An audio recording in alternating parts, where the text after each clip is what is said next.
Hey everyone, how's it going?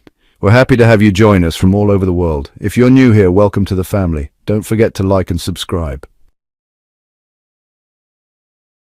The Yemeni armed forces have once again warned all international airlines to avoid flying to Ben Gurion Airport in Israel, saying it's now unsafe for air traffic.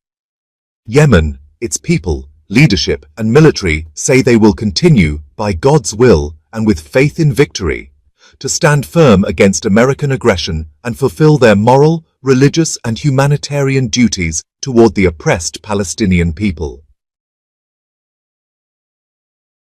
Today, Israel said it would respond to the latest Houthi attack on David Ben Gurion Airport, Israel's main international airport.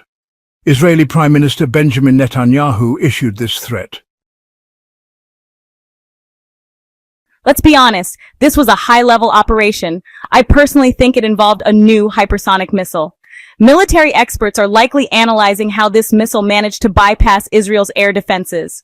According to statements by Yemeni leader Mahdi al-Mashat, Yemen has many options on the table, and their policy is escalation for escalation. What's the situation now? Netanyahu is set to meet with Israeli and American officials within the hour to discuss both Gaza and how to respond to Yemen.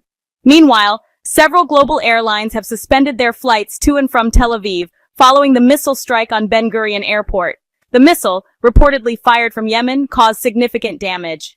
The crater it left is estimated to be between 25 and 30 meters wide, a clear indication of the missile's large warhead. Sirens sounded in 127 locations across Tel Aviv as a result of the Houthi attack. In Washington, the U.S. Secretary of Defense is under investigation for leaking intelligence related to Yemen. Meanwhile, the Houthis have announced a total ban on American oil tankers in response to continued U.S. airstrikes. Russian intelligence claims that Trump is withholding information about American casualties in Yemen. Israel has called up tens of thousands of reservists to expand its military operations in Gaza. In Lebanon, officials are asking Palestinian factions to hand over fighters who launched rockets at Tel Aviv from southern Lebanon. The U.S. has also sent a significant gift to Saudi Arabia, though it's unclear what they expect in return. At the same time, Israel is launching heavy airstrikes on Syria, targeting infrastructure. Israel's defense minister declared that any Turkish warplanes seen in the area would be shot down. Iran, in turn, has threatened a harsh response to any Israeli threats. Turkey has now closed its airspace to Netanyahu's aircraft. On a different note, Ukrainian President Zelensky said his earlier meeting with Trump was the best in his country's history, while Moscow is pressuring Kiev to prove it actually wants peace. Yemen's situation is dire. Over 6 weeks have passed since the U.S. launched its military campaign there, and the fighting is still intense on both sides. Earlier today, the Houthis, through their spokesperson Yahya Saree, announced a direct hit on a military site near southern Tel Aviv using a Palestine II hypersonic ballistic missile. He said the missile struck its target with precision. Israeli media, especially Channel 12, confirmed sirens went off in more than 127 locations from Eilat to Jerusalem after detecting another missile launch from Yemen, marking the third attack in less than 24 hours. The Israeli military confirmed a missile was launched from Yemen and said its air defenses were working to intercept further threats. Separately, Israeli radio reported that fighter jets intercepted a drone believed to have come from Yemen. It had apparently flown across Egypt and was shot down near Sinai. Channel 12 also reported Yemen is now launching an average of 2 missiles per day. Channel 2 added that despite more than a month and a half of continuous U.S. strikes, there's been no major damage to Houthi capabilities. The Israeli newspaper Yedioth Ahronoth said the U.S. has carried out the highest number of strikes in Yemen since 2017 over the past 6 weeks, but has still failed to stop the Houthi attacks on Tel Aviv and the Red Sea. According to the BBC, U.S. Defense Secretary Lloyd Austin is under investigation by the Pentagon's Inspector General for using the Signal app to discuss sensitive strike details, raising concerns about possible leaks from official security systems. Meanwhile, the Houthi-controlled government in Sana'a announced a complete ban on the export and transport of U.S. crude oil through the sea, starting May 7, 2025. This move came in response to continued American airstrikes targeting civilians and infrastructure. Most notably, the bombing of the Ras Isa oil terminal in Hudaida, which Sana'a described as a crime against humanity. The ban applies to both direct and indirect dealings and only allows exceptions for humanitarian purposes. Companies that violate the ban could face sanctions and be denied access to the Red Sea, the Gulf of Aden, and the Arabian Sea, according to Sky News. In related news, the commander of the EU naval operation in the Red Sea, Admiral Vasileios Griparis, said European forces are not allowed to enter Yemeni waters or airspace and stressed the need to rebuild trust with shipping companies. Finally, The Intercept reported that the Trump administration has been hiding the number of American casualties in Yemen. The report also mentioned that a U.S. fighter jet from the USS Truman crashed into the Red Sea while trying to evade a Yemeni attack. Members of Congress, including Rokana and Pramila Jayapal, are demanding answers. The American administration has disclosed casualty figures and is now reviewing the legality of its recent military strike, according to The Intercept. On the other hand, Israeli security sources told the broadcasting authority that Tel Aviv isn't launching attacks on Yemen because the U.S. is doing a fine job handling it, a clear nod to the strong U.S.-Israeli coordination in this ongoing war. From Yemen to the latest in Palestine, Israeli media, especially Channel 2, report that the Israeli army believes Palestinian factions still maintain organized units with centralized leadership, particularly in Gaza, Khan Yunis, and central refugee camps.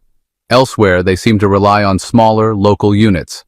In a major escalation, Israel has called up tens of thousands of reservists to prepare for an expanded military operation in Gaza. Some forces are also being moved to fronts in Lebanon, Syria, and the West Bank to free up regular troops for deployment in Gaza and increase pressure on Palestinian groups, especially after failed attempts to recover Israeli hostages. Meanwhile, in Lebanon, Lebanon's General Security Chief Hassan Shakir summoned the Palestinian movement's representatives in Lebanon, Ahmed Abdul Hadi and political leader Ayman Shana'a, and relayed the Supreme Defense Council's warning, no more military operations from Lebanese territory targeting Tel Aviv. They were given 48 hours to hand over 4 suspects believed to have launched rockets from southern Lebanon to be turned into army intelligence. The U.S. Defense Department has approved a possible $3.55 billion arms deal with Saudi Arabia. The package includes 1,000 AIM-120C8 medium-range air-to-air missiles, guidance units, spare parts, and logistics support. The U.S. State Department said the deal aligns with U.S. foreign policy and national security interests, as it enhances the security of a key Gulf ally. Although the contract isn't finalized, RTX Corp., formerly Raytheon, is expected to be the main contractor. The deal comes as President Donald Trump is set to visit Saudi Arabia and several other Middle Eastern countries like Qatar and the UAE. There's also buzz about a massive $1 trillion Saudi investment in the U.S. Trump to host Gulf Summit in Riyadh. Israeli media revealed that Trump is planning to hold a Gulf Summit in Riyadh during his trip in 10 days. Syria heats up. Israeli warplanes carried out airstrikes on multiple military targets in Syria, including HTS headquarters near Damascus, a base for Brigade 47 in Hama, and surface-to-air missile infrastructure, according to the Israeli army. These strikes are part of Israel's preparations for a broader campaign in Syria. Israeli media reported that Tel Aviv told Washington it's ready to shoot down any Turkish fighter jet if it gets close to an Israeli jet in Syrian airspace. Former Turkish PM Ahmet Davutoglu slammed Israel after it targeted a Turkish aid fleet in the Mediterranean, calling for Turkey to show strength and warning against losing regional credibility.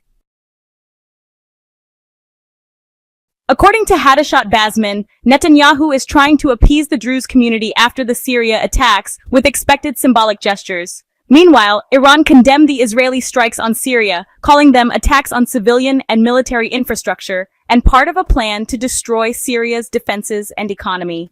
Tehran emphasized the need to preserve Syria's unity and sovereignty and urged the international community to act quickly to stop Israeli aggression. Iranian government spokesperson Fatemeh Mohajerani said Tehran will retaliate forcefully against any Israeli threats to its nuclear facilities. She confirmed that indirect talks with the U.S. are underway to prevent a new conflict, not to waste time but to reach tangible results. Maariv newspaper reported that Netanyahu's inner circle warned him about the risks of testifying in court and facing cross-examination, a stage that's been the downfall of other politicians.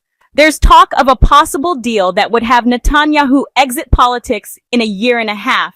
Maariv also reported that Netanyahu plans to visit Azerbaijan next week, not a routine trip given the international arrest warrants against him, but rather a move to show political legitimacy. The trip may delay the next phase of his trial by a week, which his allies warned could be risky. Meanwhile, Turkey has officially announced it won't allow Netanyahu's plane to pass through Turkish airspace on its way to Azerbaijan, signaling escalating tensions between Ankara and Tel Aviv.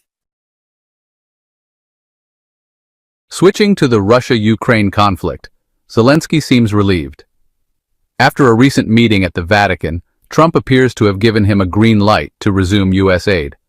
Zelensky described the meeting as the best in our history, confirming they agreed on a 30-day temporary truce with Russia, calling it a good first step.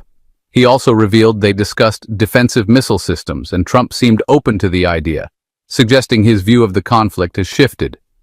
The Kremlin, meanwhile, said it expects all parties to de-escalate over the Victory Day holiday and sees the truce as a test of Ukraine's commitment to peace. Moscow dismissed any possible role for the